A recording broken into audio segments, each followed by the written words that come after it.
Target has already lost $9 billion in just a span of a week. Just to put that into perspective with Bud Light Anheuser-Busch, they have lost a whopping $15 billion in a span of 7 weeks. Target is already past the 50% mark in just one single week. And all this is happening because Target, for God knows what, decided to introduce Pride clothing for kids, as well as having an LGBTQ brand that revolves around satanic themes, and having customers throwing displays to the ground because of them being upset, as we continue to see companies trying to normalize these ideas as if the vast majority of the population represents these groups when in fact they don't.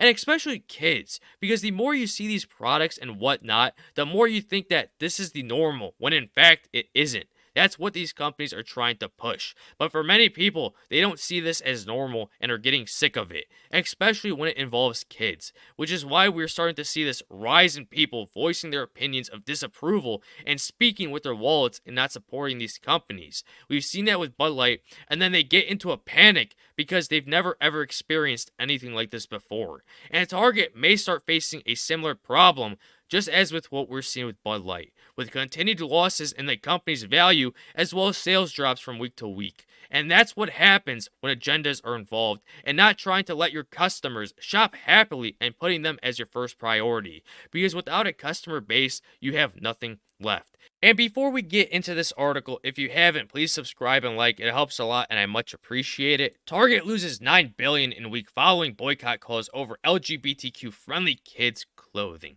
Target has lost $9 billion in market value since angry social media users called for a boycott of the Minneapolis-based retailer over its rollout of the Pride collection featuring LGBTQ friendly clothing for children.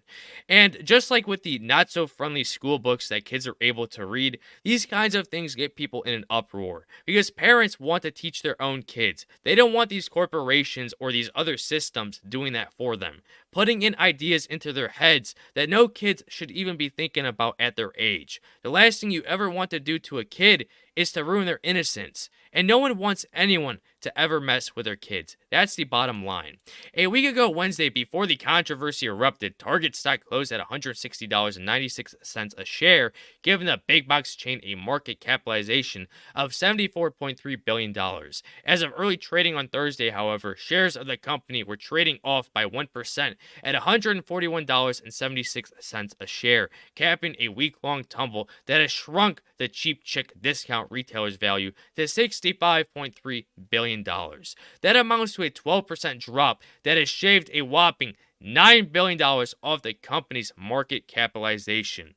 And as of the recording of this video, Target stock has fallen even further, below that $141 figure, to $139.63 a share, just continuing to be on this downward trend. Target said on Tuesday it was removing some items from its stores and making other changes to its LGBTQ+ merchandise nationwide ahead of Pride Month after intense backlash from some customers who confronted workers and tipped over displays. And with the removal of some Pride items, Target is more than likely going to be pissing off their exact customers that they're trying to promote these items to. So then you have lost your average customer who is pissed that Pride is being represented on kids' clothing, and you have also lost a portion of the other smaller customer base for Pride Month. It's like a sandwich. You are trapped on both sides. Target said, since introducing this year's collection, we've experienced threats impacting our team members' sense of safety and well-being while at work, Target said in a statement on Tuesday. Given these volatile circumstances, we are making adjustments to our plans, including removing items that have been at the center of the most significant confrontational behavior. Target said that customers knocked down Pride displays at some stores, angrily approached workers, and posted threatening videos on social media from inside the stores. That was just days ago after Target CEO Brian Cornell had defended the LGBTQ-friendly merchandise, saying it was the right thing for society. How stupid are you in having yourself saying that it is the right thing for society? How about maybe you should start to listen to your customers who are upset and learn from them? Because without your customers, you have nothing. Society chooses what is wrong and what is right. You don't have one person deciding that. And if you go against society, you're ultimately going to fail, because then no one is going to want to support you in whatever you're selling.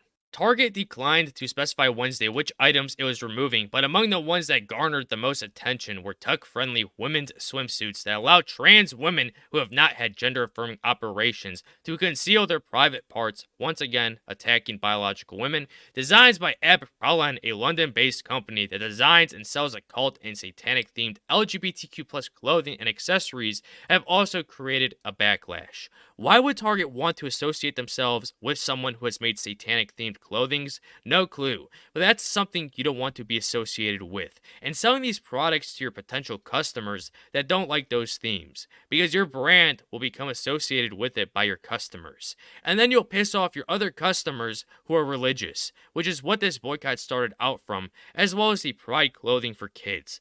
Because association is a thing.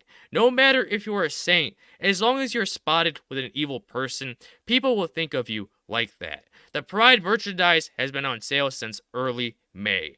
And then you have veterans only having a single day to celebrate themselves for putting their lives on the line. Just something to think about.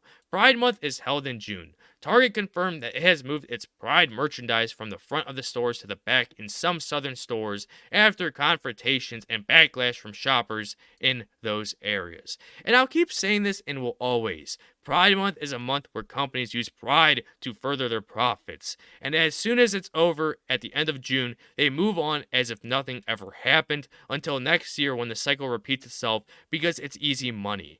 Now, will this boycott be as big as Bud Light? I don't think so, but that doesn't mean that their stock won't continue to drift lower within the coming few days or weeks. And with June just around the corner, I have no clue how things are going to pan out for other companies who celebrate Pride Month. Could we start to see more boycotts, just as what we're seeing with Target and Bud Light? Maybe, maybe not. Let me know what you think. And even if Target does decide to drop all their Pride Month products or decides not to, you're going to have upset people either way you choose. And with all that in mind, I'll get your thoughts in the comments below. And don't forget to like, subscribe, comment, and share. And I'll catch you on the next one. Bye-bye.